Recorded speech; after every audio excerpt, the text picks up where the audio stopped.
So the first test match between West Indies and Zimbabwe is now done and dusted. So I was just thinking before we go into the second test match to just have a little talk with you guys. And I am going to point out 5 things that I learned coming out of this first test here.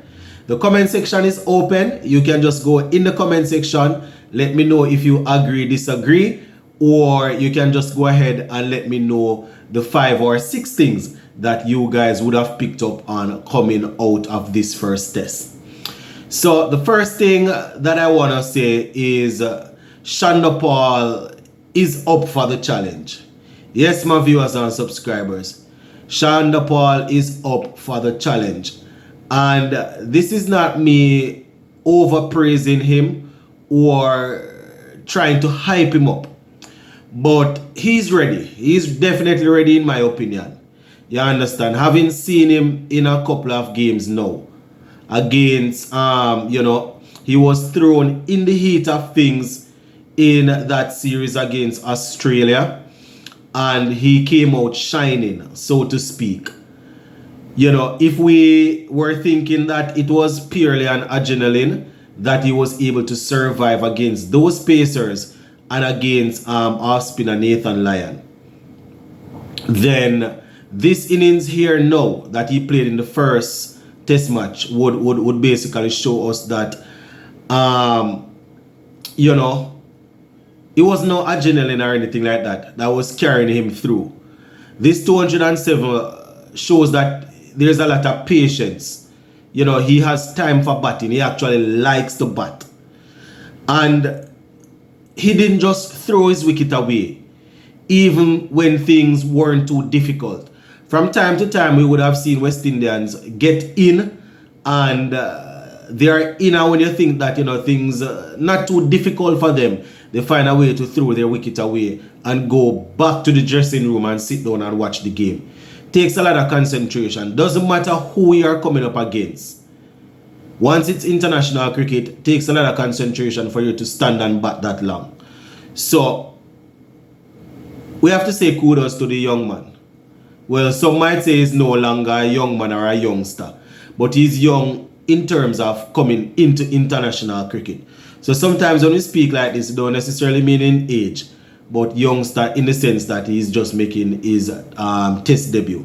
So that is the number one thing that I would say that I take away. Tagenarine Chanderpaul is up for the challenge and he is ready. And these couple of innings so far definitely give us something to smile about. So shout out to Tej. The number 2 thing coming out is that could be a fix for this long-standing test opening position. This Brathwaite and this Tagenarine situation. You understand? Just to talk about Tej again. Both men, they are patient and they actually enjoy batting. They enjoy going out there and digging in and batting. And that is something that you can't really teach this. You need players to have a passion for the game, have a passion for doing this particular skill. And Tej and Brathwaite, they seem to have that covered and pinned down. You understand? Brathwaite, he has always been there, but very often we see players come in to play with Brathwaite and they don't last too long because they just come and, you understand, just flashing. So the two guys, they understand what it means to open in test cricket. To see off the new ball, to get your team in a good position where they can capitalize. Not all the time they are going to score a 100-run partnership, much less 300. But at least we have people at the top of the order that we know enjoys batting. So it's not about going out there and batting 10 overs and then trying to do madness. So that is the number 2 thing. Watching the two of them batting together shows that they end well. We already knew this with Brathwaite. Tej coming up to international level, it could be a fix for a little while. You understand?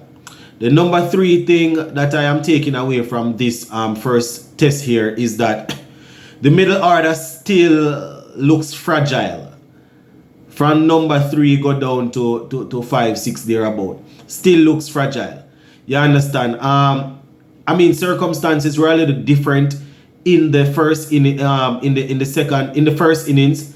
The fact that we had those 2 guys putting on over 300 runs. This is not me giving an excuse, but the fact that we have those 3 guys putting on over 300 runs, I think they went and the other guys had the idea that they it was important for them to go on the front foot and to press and to try and make runs quickly at that. Having said that, we would have seen teams in the same position, probably not coming enough, probably the number 3 or 4 not coming enough after a 300 run partnership, but coming in after a good start and looking to bat fast. And they are able to go out there and to get a quick 40, 50, 60 and then get out. Our batsmen, once they had to play like this, they went crumbling down. You understand? So definitely still need to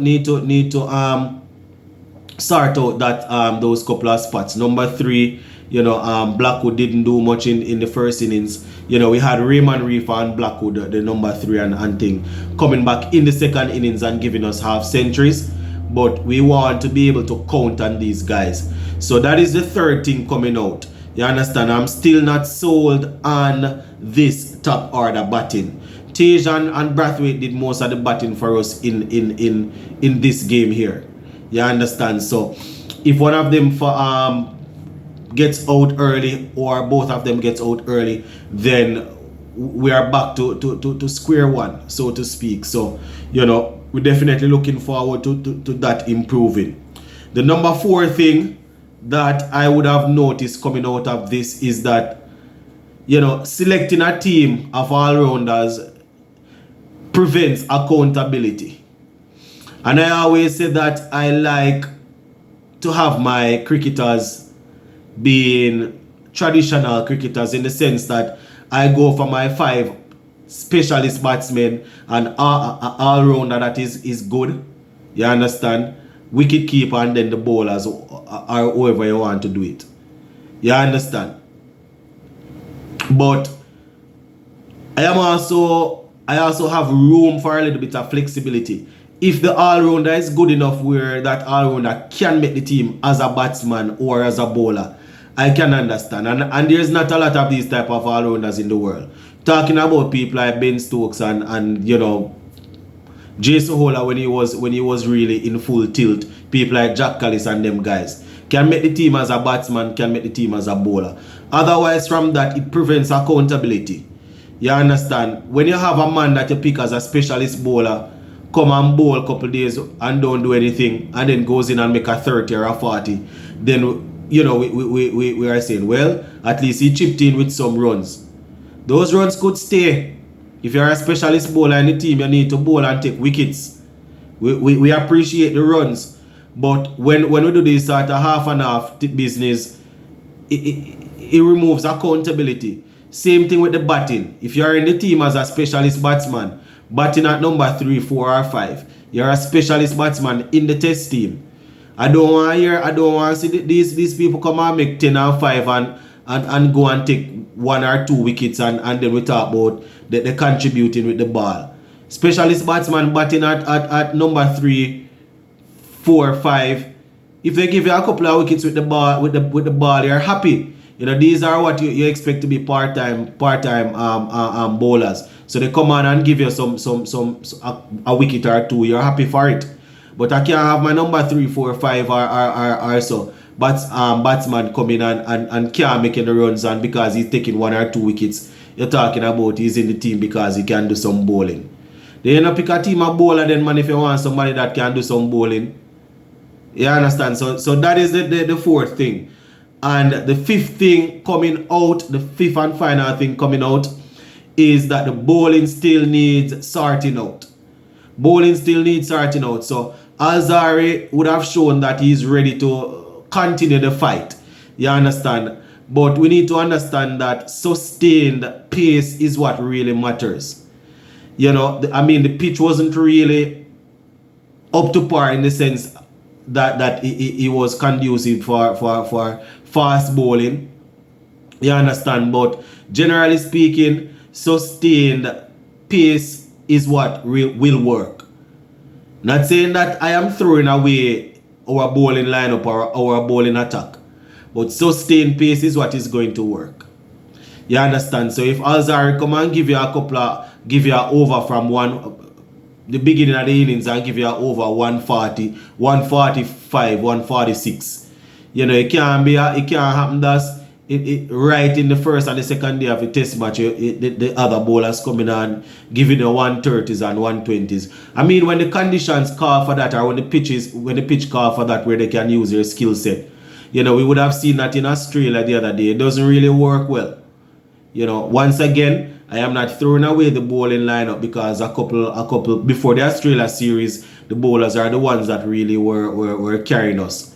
You understand? So we really need to start that out in my opinion. The bowling, you know, it's sort of not settled right now. And one of the things that I am happy about as I finish up that is, you know, looking at the West Indies Regional Championship now, I see a couple of guys getting centuries, see a couple of guys taking wickets. You know, we are hoping they will be able to consistently do this throughout the tournament. And then, you know, they're probably going to be able to put a squeeze on the guys that are, quote unquote, comfortable in the West Indies team. So, yeah, those are the 5 things that I just wanted to package for you guys. As I said, the comment section is open. You can go in the comment section and let me know what you think. Please remember to hit that subscribe button, alright? Bless.